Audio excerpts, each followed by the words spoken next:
Norway میں ہونے والے اس واقعے نے تمام مسلمانوں کو شدید غم و غصے میں مبتلا کر کے رکھ دیا ہے۔ ہر مسلمان کے دل میں بسنے والی عظیم شان کتاب قرآن پاک کی سخت بے حرمتی پر ہر دل خون کے آنسو رو رہا ہے۔ ہر مسلمان تکلیف میں ہے، خدا کرے وہ شیطان ملعون دنیا و آخرت میں عبرت کا نشانہ بنے۔ قرآن پاک پر ہر مسلمان جان قربان کر سکتا ہے اور ہر مسلمان حکومت کا یہ فرض ہے کہ وہ اس افسوسناک واقعے کا سختی سے نوٹس لیں۔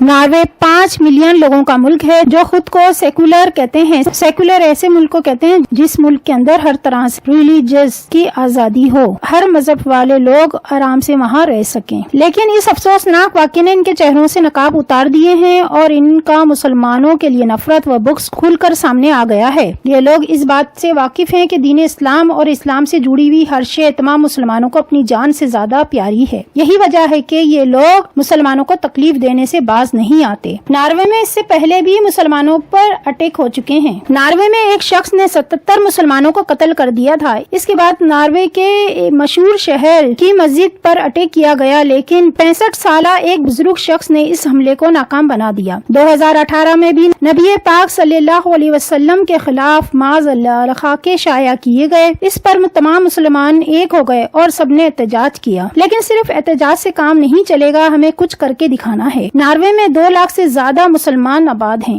زیادہ تر مسلمان انہی لوگوں کے کلچر میں ڈھل چکے ہیں اور کچھ مسلمان دین اسلام پر قائم ہیں۔ ناروے میں اسلام کے خلاف ریلی نکالی گئی جو اسلام کے مخالف تنظیم سیان کے زیر انتظام تھی، اور یہ تنظیم ہمیشہ مسلمانوں کے خلاف ہی رہی ہے۔ قرآن کریم وہ مقدس اور عظیم شان کتاب ہے جس کی حفاظت خود اللہ تعالیٰ فرماتا ہے۔ اس بات کی دلیل اسی سے ہو جاتی ہے کہ جب اس شیطان ملعون لورس کھوسن نے قرآن پاک کو جلانے کی کوشش کی تو اللہ تبارک و تعالیٰ نے قرآن کریم کی حفاظت خود فرمائی اور قرآن پاک کے ورقوں نے آگ نہیں پکڑی، جبکہ اگر کوئی پیپر جلایا جائے تو وہ فوراً ہی جل جاتا ہے۔ اور جب یہ دل خراش واقعہ پیش آیا تو تمام لوگ تماشائی بنے کھڑے رہے، جن میں مسلمان بھی شامل تھے۔ لیکن اسی لمحے اسلام کا بہادر ہیرو آگے بڑھا اور اس شیطان ملعون کو زمین بوس کر دیا، اس پر گھوسوں لاتوں کی بارش کر دی، مسلمانوں کا سر فخر سے اونچا کر دیا۔ اس نوجوان کی بہادری تمام مسلمانوں کے لیے پیغام ہے کہ ہم اپنے مذہب اسلام کے خلاف اٹھنے والی سازشوں کا منہ توڑ جواب دیں گے، کیونکہ مسلمان